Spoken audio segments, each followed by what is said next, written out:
The summer sale has started over at Green Man Gaming. There's a bunch of incredible deals going on. Click the link below if you want to check it out. I will also be recommending some deals at the end of this video. So I've been thinking about Dying Light 1 recently, and I gotta say, incredible zombie game. Probably one of the best zombie games ever made. You know, it's up there with Left 4 Dead and Dead Rising 1. I've been playing a lot of Dead Rising 1 as well. That's also a very good game. But yeah, Dying Light 1, it's an incredible game. I remember playing it when it came out in 2015 and just constantly coming back from school and playing it with my buddies for hours on end, drop kicking zombies and jumping from the highest point and dying. I don't know what it was with open world games at the time, but I would just jump from the highest point and die. I don't know if that says more about me than anything else, but it got me thinking. I remember back then, back in 2015, people weren't very nice towards Dying Light, and there were a lot of people ripping into the game, like, especially for the story, and I really do not blame them. Dying Light's story is very generic. It's a typical zombie game story. It's kind of edgy as hell at times, which is pretty funny, you know. I can't deny, I do like Kyle Crane, despite the fact he is a generic action hero, but he got the brunt of the criticism. People did not like Kyle Crane, and I really don't blame them. There was nothing really special about him, apart from the fact he was voice acted by the same guy who did Sonic the Hedgehog, so when this scene played, you goddamn stupid fucking kid! it was really funny. I just picture Sonic saying it all the time. I'm supposed to be the fastest, but I was too slow to save my buddy. Stupid fucking kid! So I got a bit confused when I recently saw a lot of people doing a full 180 on this opinion, and the general consensus changing towards the fact that Kyle Crane is actually a really good character. He's actually very interesting and very in-depth, and Dying Light 1 has such an epic story with such an epic ending that isn't just a fucking quick time event against a guy named Rice, and before that scene you get that fucking loading screen thing where it goes, Rice made a deal with the GRE. I hear it in my dreams. I cannot escape it. And it made me wonder what caused this. I know Dying Light 1 got a lot of updates because Techland, despite the fact they make a lot of stupid decisions and stupid mistakes, I love you Dying Light 2, but you are the prime example of that. They don't abandon their games. They keep updating their games. And Dying Light 1 was the prime example of that. That game got updates until like, well, the 2020s. It came out in 2015. It's over a decade old now, and I still think it gets updates occasionally. Not too long ago, it got a bloody graphical update, so I get why people maybe started coming around to this game, but my point is, this quick turnaround on opinions relating to games, it just interests me because it feels like there's a lot of factors that can determine whether or not someone likes a game or not, even if they may have enjoyed it before, but I don't know, something they heard or something they saw made something click in their brain that just completely changed their mind. For example, Dark Souls 2, right?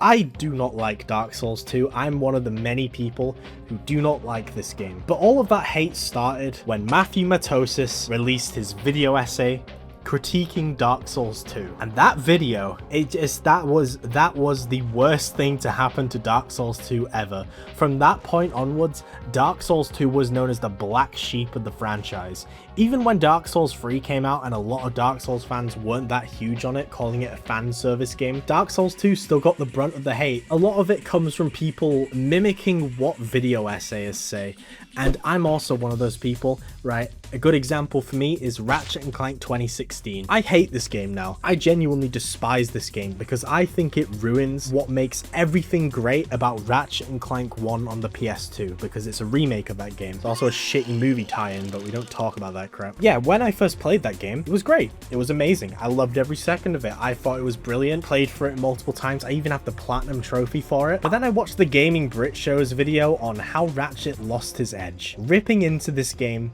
for over an hour. And I think what happened was I watched him saying all of this stuff that just made complete sense. Like, I couldn't argue against it. And I think it just made me feel internally stupid for liking Ratchet & Clank 2016. And I think that might be the problem. I think that might be why a lot of video essayists can cause a lot of revisionism when it comes to certain games. Again, another example, BioShock Infinite. When that game came out, all I heard was people glazing BioShock Infinite. Apart from the ending, I saw a a few people critique that, but all I saw were people glazing Bioshock Infinite. When I played it myself in like 2014, I didn't enjoy it personally. I didn't like the gunplay. I thought the combat was frustrating. The only thing that really kept me going was the aesthetic of the game. You know, it's an amazing looking game. What can you really say about it? Like, everyone knows that. But something happened, and all I see now are people being like, yeah, I didn't like Bioshock Infinite. Nobody actually likes Bioshock Infinite, and I just see constant, like, criticism towards Bioshock Infinite, which makes me feel justified, because I always disliked Bioshock Infinite. No, I'm just joking, but, like, why is this? I mean, it probably is the stupidity factor. At least, it's gotta be, right? Or maybe I'm just fragile as hell, and, like, someone that I can't like argue their critiques towards make me realize that I'm just an idiot. I just gotta agree with them. But that video by the Gaming Brit Show, it has tainted Ratchet and Clank 2016 for me. I hate that game now, genuinely. But sometimes revisionism can be positive, and a brilliant example for this is DMC Devil May Cry, right? We all know how this game was received when it came out back in 2013. Everybody hated this game, and for justifiable reasons. It was literally a spit in the face from Capcom and the developers Ninja Theory towards original Devil May Cry fans, you know, people who loved the franchise from the beginning up until 4 at that point. And Capcom just kind of went, fuck you guys, we're making it westernized because Dante looks like a gay cowboy. That's a genuine thing they complained about when it came to DMC 4. It was a different time. I don't know what to say about that one. But yeah, DMC Devil May Cry came out, it flopped, everybody hated it, but some people are coming around to it now, and that makes me happy because DMC Devil May Cry, objectively, is a very good action game, all right? It is actually a very good action game, and it makes me really happy to see this revisionism happening towards this game because it's good. It makes me really wish that Ninja Theory would take the elements and the gameplay that they created for DMC Devil May Cry and make a new IP with that instead of making fucking cinematic Hellblade slop constantly. I'm kind of sick of Hellblade. There's only 2 Hellblade games, but like I'm already sick of it. I haven't even played the second one yet. But yeah, another example of good revisionism, The Evil Within, and I really hope I'm a factor towards that because The Evil Within, before I decided to glaze the fuck out of the game back in the day, I just saw a lot of hate towards The Evil Within. I definitely didn't start the whole revisionism for this, by the way. There were other videos out there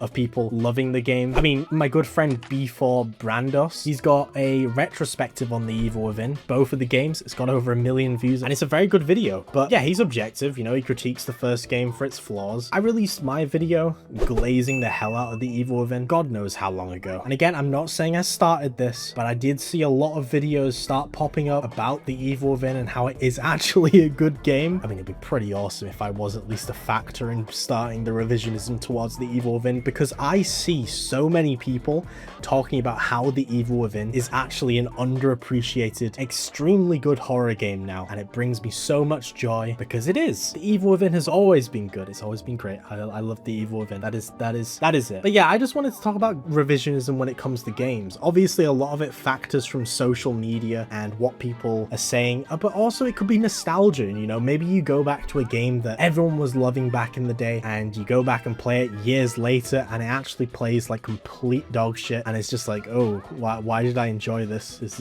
is actually really bad. Or maybe people just didn't get the game at the time. Good example, Metal Gear Solid 2. Everyone hated the fact you played as Raiden, and now a lot of people love Raiden, and a lot of people think Metal Gear Solid 2 is the best game in the series. I don't, but you know, a lot of people do, and I just think it's really interesting how a lot of people can just change their opinion just like that, and I just wanted to discuss it with you all today. Thank you all so much for watching. Now it's time to do a few little updates, you know, to keep you all in the loop. My Discord server has had a massive overhaul, and I'm currently hosting giveaways over there, provided by codes from Green Man Gaming, because they're currently doing their summer sale. You know, there's a bunch of great discounts.